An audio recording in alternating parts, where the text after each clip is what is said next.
busog na kami dito sa Free Taste. And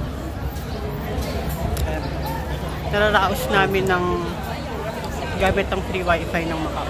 Ito rin yung ruins of St. Paul. Diyan pa ang tao. Super dami. Na na na na na na na na na na na na na na na na na na na na. I'm sorry, I'm sorry. Right in front of us. Pasok tayo sa loob. Let's see what's inside. Kung ano yung tsura niya sa likod. Gusto ko yung hangin. Sarap. There. This is the back side. Ooh.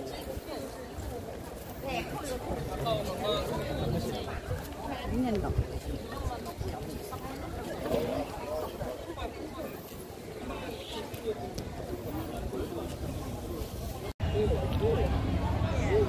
Kaya na lang ang umanawa siya. Mga side domes. All the way there. And may parang small museum dito.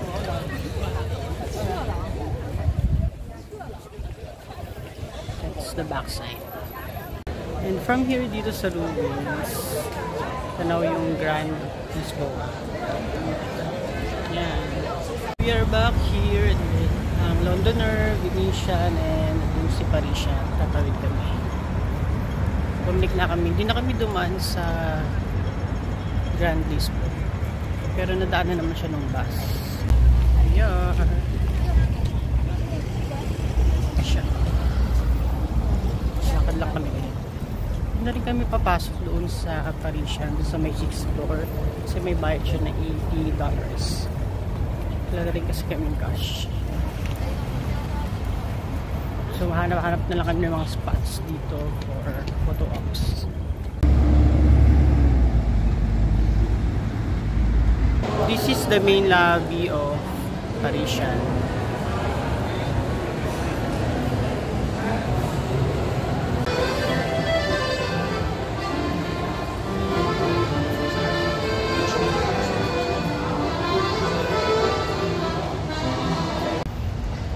Walking and umiikot-ikot lang dito.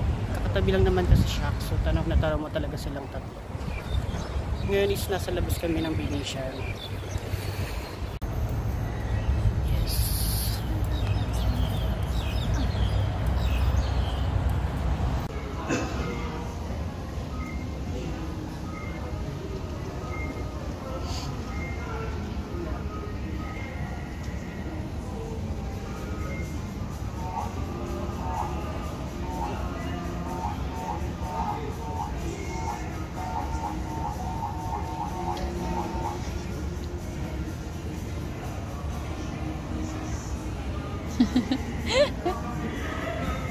Time update, it's 4:30 na and tapos ng aming trip at ngayon magpe-prepare na kami para kunin ulit yung mga pina-check-in namin na luggage and punta na kami sa airport para bumalik sa Philippines.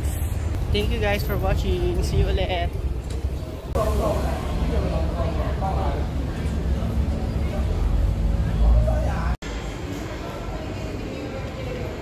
Malaking plastic. Kasi may stroller sila.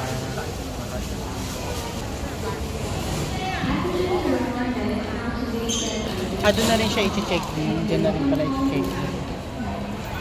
Kasi iniwan niya na dun eh.